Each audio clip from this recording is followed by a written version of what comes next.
ইনশাল্লাহ এই এলাকার জনগণের প্রতিনিধি আমাকে বানানো হয়েছে। আল্লাহ পাকের রহমতে তারা আমাকে এত ভোট দিছে, তাদের প্রতি আমার সম্পূর্ণ দায়িত্ব। তারা যতগুলো দাবি দিছে আল্লাহর রহমতে ইনশাল্লাহ ইমিডিয়েট সলিউশন আমরা একটা করছি। আমাদের বিএনপি নেতৃত্বে আমি নির্দেশ দিয়েছি, জেলা আমাদের থানা প্রশাসন আছেন, টিএনও আছেন, ওনাকে নির্দেশ দিয়েছি ইমিডিয়েট যেটা সলিউশন লাগে সেটা করবো। আরেকটা হচ্ছে দীর্ঘস্থায়ী যেটা সলিউশন, সেটা আগামী বছরের ফসলের আগে ইনশাল্লাহ করে ফেলবো আল্লাহ জি রহমত করে।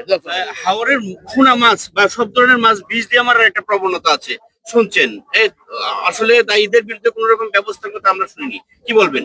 আওতায় কোনো রকম, এটা আমার নির্বাচনী প্রতিশ্রুতি, নির্বাচনে কোনো পণাই ধরা যাবে না। কোনো পণা বীজ দিয়ে ধরলে তাকে শাস্তিমূলক ব্যবস্থা নেওয়া হবে। এবং যত জাল আছে, চায়নার জাল, আরো যত জালকে আমি আজকে প্রশাসনের মিটিং করেছি সবগুলো ধরার জন্য। এবং প্রতিটা গ্রামে গ্রামে আমরা আমাদের বিএনপি কে দিয়ে আলাদা কমিটি করছি, যারা স্থানীয়ভাবে সামাজিক আন্দোলনের মাধ্যমে এটাকে আমরা বন্ধ করতে পারি।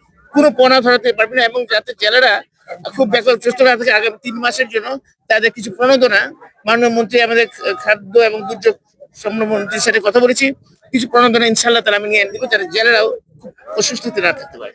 হাওরের ফসল গড়ে তোলার জন্য কৃষক দলকে মাঠে নামাবেন কিনা? কারণ কৃষক দলের কাজে তো মূলত কৃষক, আজকে দেখেন বিএনপি, যুবদল, ছাত্রদল, কৃষক দল সবাই কিন্তু আমরা মাঠে নেমেছি।